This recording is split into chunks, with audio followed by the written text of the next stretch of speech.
Well, guys, Six Nations coming up, the 31st of January. Can Ireland win it for 2025? Can they win it 3 times in a row?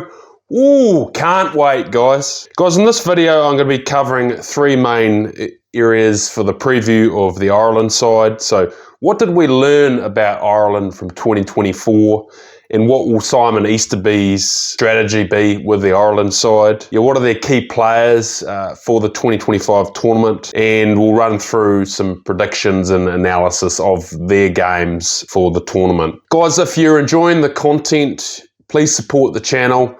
Hit the subscribe button, like, comment, share. Your support is much appreciated. So what did we learn from 2024 about Ireland? So if you look firstly to some of their key games that I'll run through. Firstly, we'll go to South Africa against the Springboks, the world champions in South Africa. So a pretty tough series. And look, the first game, July the 6th, the Springboks won that 27-20. And then the second game, July the 13th, the Ireland side won it 25-24 with a last-minute drop goal to Kieran Frawley. I suppose you look at that first test, I just think the Springboks won it through physicality. They seemed to just out-muscle the Ireland side in that first test.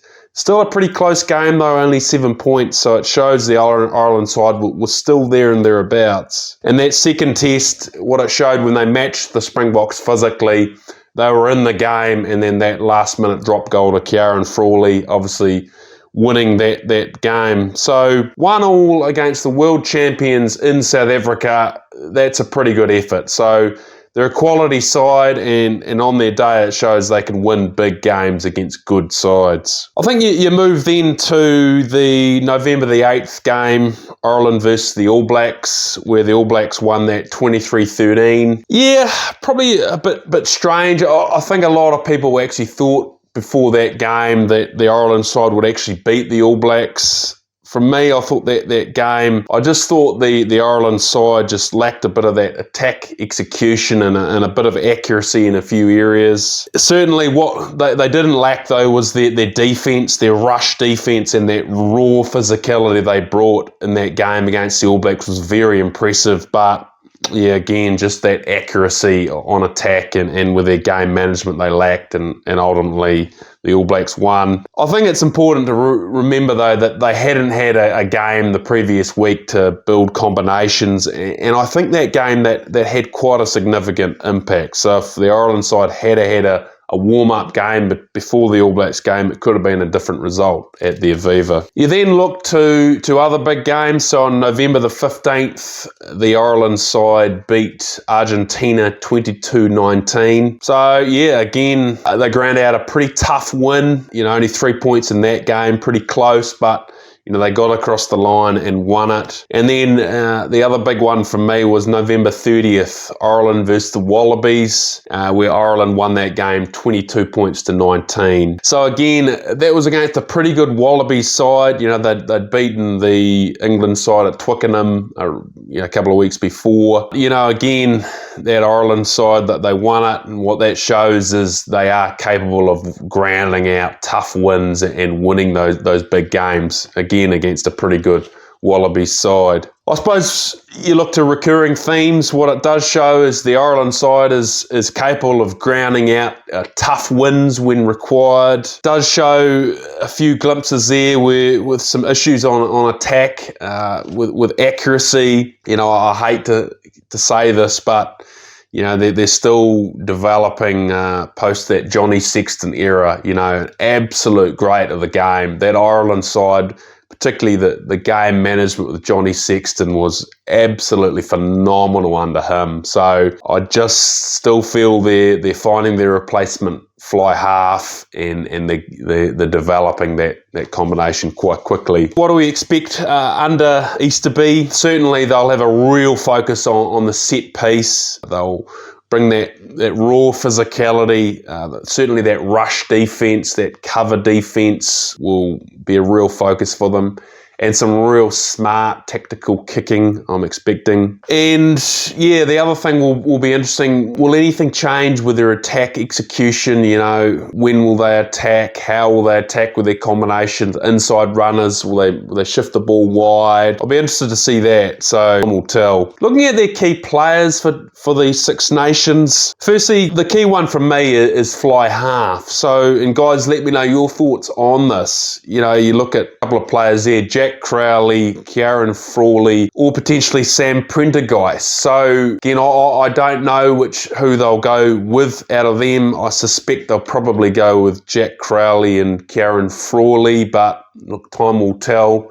And again, let me know your thoughts. But the key thing is that position is absolutely critical for the Ireland side. You know, huge shoes to fill after Johnny Sexton, but particularly game management, that attack execution, getting players running the right lines, executing the best plays at the certain times of the game. And it's crucial that Ireland side keep developing that combination. But I just feel that they're lacking a little bit of that game management edge with that raw accuracy that Sexton brought to that Ireland side. So whoever they go with at fly half will be absolutely crucial for the Ireland side. The captain, Caelan Doris, look, he's a phenomenal player, isn't he? A genuinely world-class player, guys, isn't he? Particularly what I think one of his strengths is his ball carries. Like, he's a physical big man, isn't he? You know, he takes it to the line, you know, generally gets over the advantage line, but certainly his ball carries is really effective for him. He's also got a very high work rate. He's good at the breakdown. He's solid on defence, and certainly that Ireland side will need some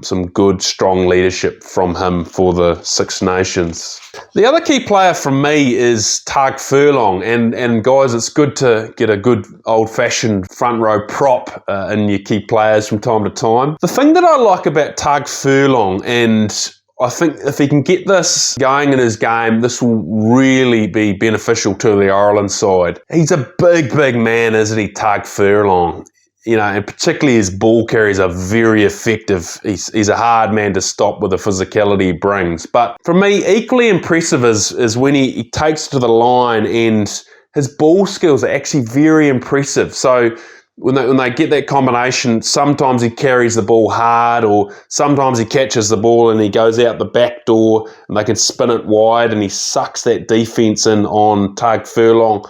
I think that's really a strength of Tadhg Furlong, and really adds sort of another dimension to that Ireland attack. So I'll be interested to see that, guys. Look, don't get me wrong, like, Tadhg Furlong is world class, like, at the basics. His scrummaging is very effective, and his general work rate is actually very effective. For such a big man, he does a lot of work around the field. So I'm interested to see how he goes, guys. Now, looking at Ireland's Six Nations tournament, so geez, it's looking like a hell of a tournament, and some really spicy games for the Ireland side coming up. So their Six Nations starts on the 1st of February against England at the Aviva. I think that first game against England, that's going to be tough, really tough. Like, that England side is class. You know, they didn't win as many games as they would have liked in 2024, but you know, they were there and thereabouts, and the physicality they bring, you know, the strike players, Marcus Smith and the strike players they have out wide, that'll be a tough England side to beat. So, but it is a home game for Ireland, so it'll certainly help at the Aviva. Round 2, February 9th, they then play Scotland at Murrayfield. So, and Scotland, they are a class outfit as well. You know, you've seen the physicality they bring. They're powerful men, the Scotland side. And particularly, they've added another dimension to their game. You know, if Scotland can spin the ball wide, you know, they have some real threats out wide on attack. So particularly that game at Murrayfield. Murrayfield's not an easy place to win at, so that won't be easy either. We then jump to 22nd of February, round 3, where the Ireland side is playing against Wales at the Principality Vitality Stadium in Cardiff. Wales didn't have a good season in 2024, but as someone who lived in Wales, you know, they are a very proud rugby nation. It means a lot to those players playing for Wales. They'll certainly be developing. They'll be hungry for a good performance and for a good win against Ireland. So expecting another really cracking, tough affair against the Welsh side at Principality. Round 4, they then play France at the Aviva on March the 8th. And from me, looking at that, I'll probably say that'll be probably the toughest game for the Ireland side in many ways. Like, that France side is a quality outfit. You know, such a simple game plan, but so highly effective with Antoine Dupont sniping around the breakdown. You know, their big physical ball carriers they have, and then, you know, the athletes they have out wide. Yeah, it'll be a tough game against the French, and they'll certainly need to shut down Dupont and you know, shut down that space against the French. In the final game of the Six Nations for the Irish, the 15th of March in Rome against the Italians, the fortress of Rome. Oof. Look, guys, and let me know your thoughts on this final game. I think in previous years, the Six Nations, generally Ireland's side would often play sort of its B team. They'd have some of their developing players selected and, you know, expecting Italy to be an easy side to beat. But particularly a lot of those games last year for the Italians and, you know, the Italians versus the All Blacks, you know, the physicality that they brought in that game against the All Blacks, and the firepower that Italian side has on attack, you know, particularly if they get the ball wide into space, you know, their back three can carve up teams quite easily. So, especially at the Fortress of Rome, you know, I don't think that's going to be an easy game, but it's going to be an absolutely cracking game for the Ireland side. So, can't wait for the Six Nations for Ireland. Guys, let me know your thoughts on the Ireland Six Nations campaign. You know, will they win it? Will they make it a three-peat? You know, who are the key players and combinations for the Ireland side? Simon Easterby will bring any new tactics or have a different game strategy than before. And yeah, what do you think will happen at the key fly half position? You know, who do you think will be starting in that position? And do you think anything will change? Will they have a different sort of strategy with their fly half combination? Guys, if you've enjoyed this video, please like, subscribe, and add any further comments you think about the Ireland Six Nations campaign coming up. Cheers.